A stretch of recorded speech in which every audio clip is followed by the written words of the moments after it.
Muy buenas tardes, queridos amigos. Como es de conocimiento de todo el país, la semana pasada el gobierno radicó el proyecto de reforma tributaria, un proyecto que ha levantado una auténtica polvareda. Hay pronunciamientos de los más diversos sectores políticos, económicos, gremiales, sociales. Muy buenas tardes, queridos amigos. Incluso institucionales. Como es de conocimiento, se ha pronunciado el Banco de la República, la Procuraduría, en fin, hasta miembros del clero de la Iglesia Católica se han pronunciado en torno a la reforma tributaria. Y es apenas natural, esta es una democracia participativa, ni más faltaba que el proyecto más importante que se puede presentar, que tiene que ver con la distribución de los recursos. Todos ponen, todos opinan. Y en este país, pues, gracias a Dios, vivimos en una democracia y eso habilita a que todo el mundo pueda participar. Uno de los objetivos, Ernesto Rojas, ¿qué le gusta, qué no le gusta? ¿Y cuál es la apreciación general que tienes sobre la reforma? Me parece que puede gustarme que es tan catastrófica que no va a pasar. Como cuando se carga el camión con mucha, no pasa por debajo del puente. Eso es lo único que tiene de bueno. De resto, no le encuentro cualidades porque va a afectar la clase media y la clase pobre. Estaba mirando aquí las cifras recientes de que entre los pobres y los vulnerables son los que están rozando la pobreza y que cualquier día se vuelven pobres y al otro día pueden ser vulnerables, pero de todas maneras son pobres, ¿sí? No salen de la pobreza. Esa población en Colombia suma el 60%. Y si el 60% estamos en esa situación de incertidumbre económica, que no tenemos futuro económico, ¿cómo vamos a dirigir los impuestos como el IVA o el impuesto de renta con ingresos a partir de laborales a partir de 2 millones? ¿Y cómo le vamos a causar esa nueva inseguridad? Así de que esto va a despertar la reacción popular. No creo yo que por lo complejo que es el tema, no van a sentir todas las personas de estas clases pobres y vulnerables que los van a afectar. La clase media pues representa, según las estadísticas del mismo DANE, el 36%. Entonces, entre las dos, ya tenemos como el 90%, 96%. Pero la clase alta es tan pequeña que es apenas el 3%. Así que, en lugar de dirigirse a la clase realmente alta, que yo no diría que es todo el 3%, porque esa clase alta, hay una subclase pequeñísima que es realmente la que es alta. De ese 3%, apenas la décima parte del 1% se pueden considerar ricos en el mundo. Aquí se consideran ricos por comparación con los pobres, o sea, con nosotros, pero en realidad no son ricos. En fin, entonces, para concretar la respuesta, me gusta que es tan escandalosamente abrupta que no va a pasar. Bueno, Ernesto, mil gracias. Rojas se refiere a eso. Le damos la palabra a Amílcar para que precise las sumas y las restas que pues de manera oportuna y sensata trae a colación el representante Ricardo Ferro, si les parece. Adelante, Ernesto. Bueno, yo no voy a hacer sumas, pero me sumo a los conceptos de Amílcar y entro en materia de las pensiones. En materia de pensiones, lo que yo escribí fue una cosa que surgió recientemente. El Congreso aprobó la Convención Internacional de Derechos de las Personas Mayores. Es decir, incorporó en el ordenamiento constitucional un listado de normas que lo obligan a obedecerse, a cumplirse. Y esta reforma viola 6 veces ese acuerdo internacional. Así de que podríamos decir que con hacerle impuestos a los pensionados se estarían exponiendo las leyes que resulten a ser demandadas ante la Corte Constitucional y ante la Corte Interamericana. ¿Cuáles son esas violaciones? La primera que se anota es la del artículo 29, es la ley 2055 del año pasado, reciente, en la que dice en situaciones de riesgo, obviamente esta es la situación de riesgo más conocida y más generalizada, no se puede sino preservar los derechos adquiridos por las personas más débiles, que son los abuelitos, como nos dice cariñosamente el presidente. Entonces, lo que debe hacer el gobierno, en lugar de buscar cómo reduce los ingresos de los abuelitos, es cómo protejo esos ingresos, cómo los preservo para que no se los vayan a disminuir, por ejemplo, con impuestos como el IVA y con esas cosas que ya no puede el pensionado que está en una situación de crisis, porque él no puede salir a buscarse otros ingresos, un rebusque, no es posible a estas edades. Entonces, le dice, es el artículo 29, usted, señor gobierno, no puede hacer nada, ni debe hacer nada que vaya a disminuir las condiciones de esas personas que merecen especial protección.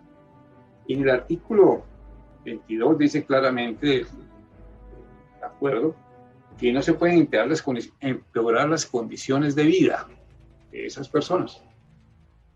No creemos que todos los adultos mayores estén en las mejores condiciones, pero las que estén no se pueden desmejorar. Y si uno le quita al patrimonio de los pensionados una parte significativa, como lo propone el proyecto, está desmejorando su situación, porque entonces ya no podrá comprar las drogas, comprar las cosas que necesita, tener el nivel de vida que llevaba, sino se le va a disminuir. Así de que esa es una segunda violación. La tercera violación pues proviene del artículo 6, que no se puede discriminar a las personas por su edad.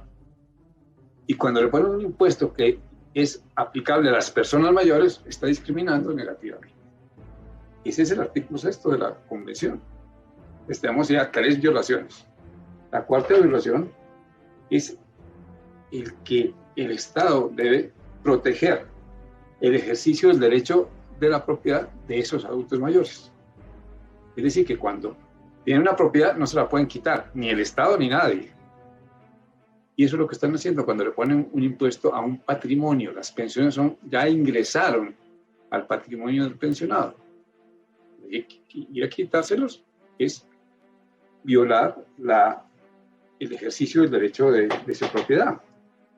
Y por último, pues lo que es una consecuencia generalizada, que es que con este sistema van a acabar con el interés de los jóvenes de ahora de afiliarse a un sistema pensional.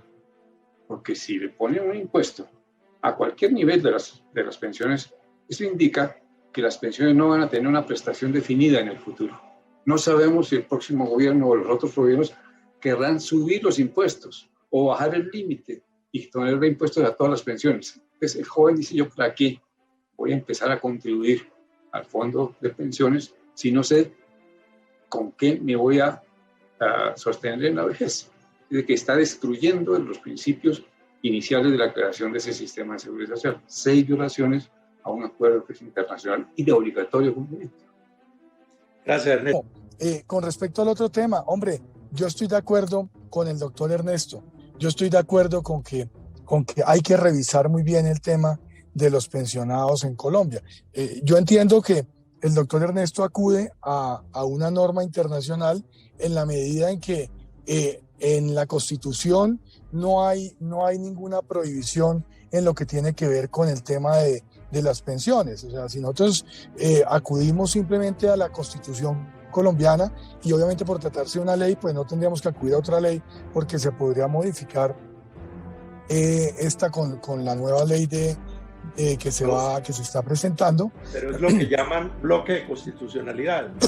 No, por eso, pero hacia allá voy, hacia que si bien estoy de acuerdo con él en que hay que revisar muy bien que desde el punto de vista jurídico se pueda llevar a cabo esta modificación para poder garantizar que haya solidaridad también de parte de los pensionados. Hay que revisar muy bien lo que tiene que ver con las pensiones. Y es que en Colombia hay cerca de 7,5 millones de adultos mayores. De esos 7,5 millones, Es que yo tengo aquí el aire acondicionado prendido y me... Perdón. Perdóneme un segundo, doctor Guillermo, que... Tranquilo, hombre.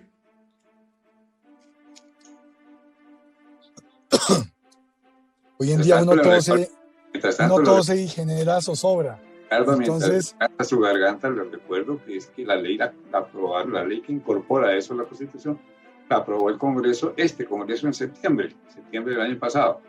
O sea, ya es una norma obligatoria. Y la Constitución sí tiene, el artículo 48, una obligación de no disminuir las pensiones adquiridas con ley. Sí hay normas. Bueno, en ese orden de ideas, lo importante, doctor Ernesto, y lo que yo quería dejar claro es que yo comparto la inquietud que tiene su señoría en lo que tiene que ver con que tenemos que tener la claridad meridiana en lo que tiene que ver con la posibilidad jurídica de cualquier tipo de cambio en las pensiones en Colombia. Pero más allá de eso, el otro análisis que también es importante hacer, doctor Ernesto, es 7,5 millones de pensionados en Colombia. De esos 7,5 millones de pensionados que hay en Colombia, ¿cuántas personas tienen pensión? ¿Y cuántas, infortunadamente, llegaron a una edad pues en la cual es más que justo tener una pensión, pero infortunadamente no pudieron lograrla? Vámonos al sector agropecuario, por ejemplo. El sector agropecuario, tener una pensión es una excepción a la regla general. ¿Qué hacemos con todos estos adultos mayores que hoy en día no tienen ni siquiera cómo garantizar un ingreso mensual de 200,000 pesos? Un ingreso ni siquiera bimensual, porque el ingreso del subsidio del adulto mayor obedece a 160,000 pesos bimensuales.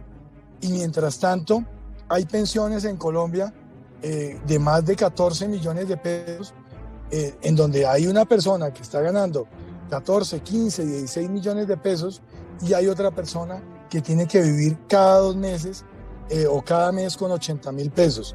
De 15 millones de pesos a 80,000 pesos. El mismo adulto mayor. Entonces, ¿cómo hacemos nosotros también? Yo digo, tenemos que comenzar siendo solidarios en el Congreso de la República. Los altos funcionarios del Estado tenemos que dar ejemplo en lo que tiene que ser esta solidaridad. Pero también la invitación es a que revisemos otras fuentes, porque infortunadamente nos va a tocar buscar los recursos en algún lado. Yo no digo que esa sea la solución y vuelvo y repito, aquí el punto de partida tiene que ser que jurídicamente sea viable la posibilidad de que se pueda revisar el tema. O sea, que se demande y se caiga. No, que jurídicamente se pueda, doctor Guillermo. No, que jurídicamente.